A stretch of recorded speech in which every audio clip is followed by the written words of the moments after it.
Danger Behind the Wheel, Choices Magazine. Today alone, 6 teens will die from motor vehicle injuries.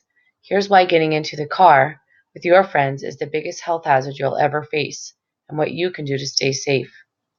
On a warm Sunday afternoon last March, Shelby, 18, was driving 3 of her closest friends back home from South Padre Island, a popular resort town located just off Texas's southernmost tip. It was the end of their spring break vacation, and the girls were soaking up every last second together before returning home. Maybe Jade, 17, was talking to her older sister Brianna about how psyched she was to play college volleyball next year. Or maybe all 3 of the passengers, exhausted from all the sun and staying up late, were fast asleep while Shelby navigated her way back to the Houston suburbs alone.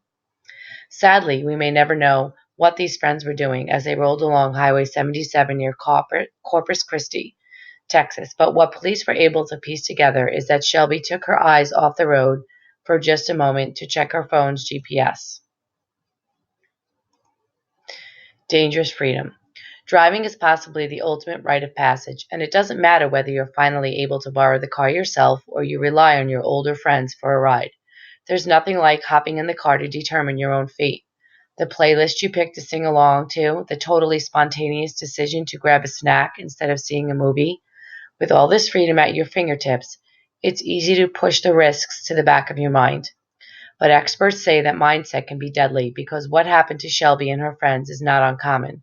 Car crashes are the leading cause of death for U.S. teens, and ages 16 and 17 are the deadliest 2 years in a person's entire life.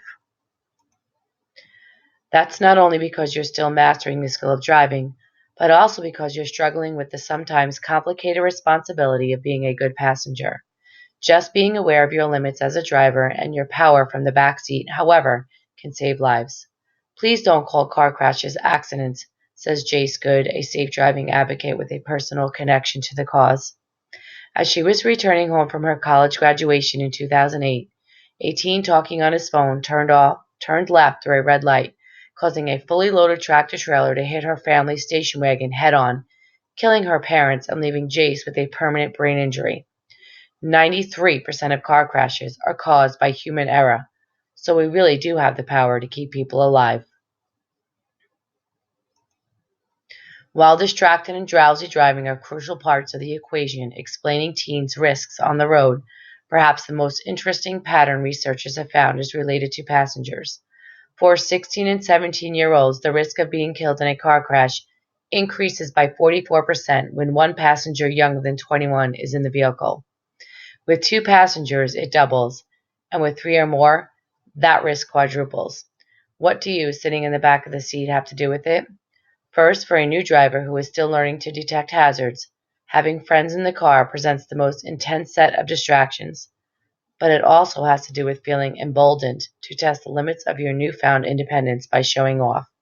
According to one study, male teen drivers were almost 6 times more likely to perform an illegal maneuver and twice as likely to drive aggressively before crashing if they were carrying passengers.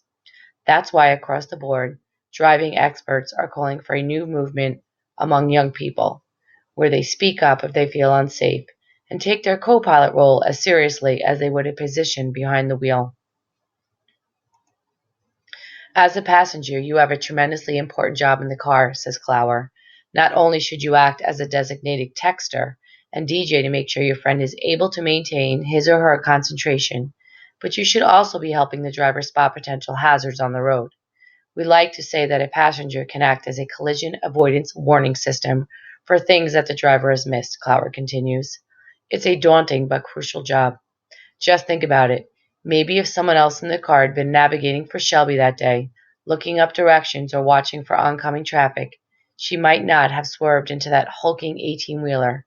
Maybe all 3 of her friends would still be alive. What do you think you can do? Please be ready to share and raise your hands. Thank you.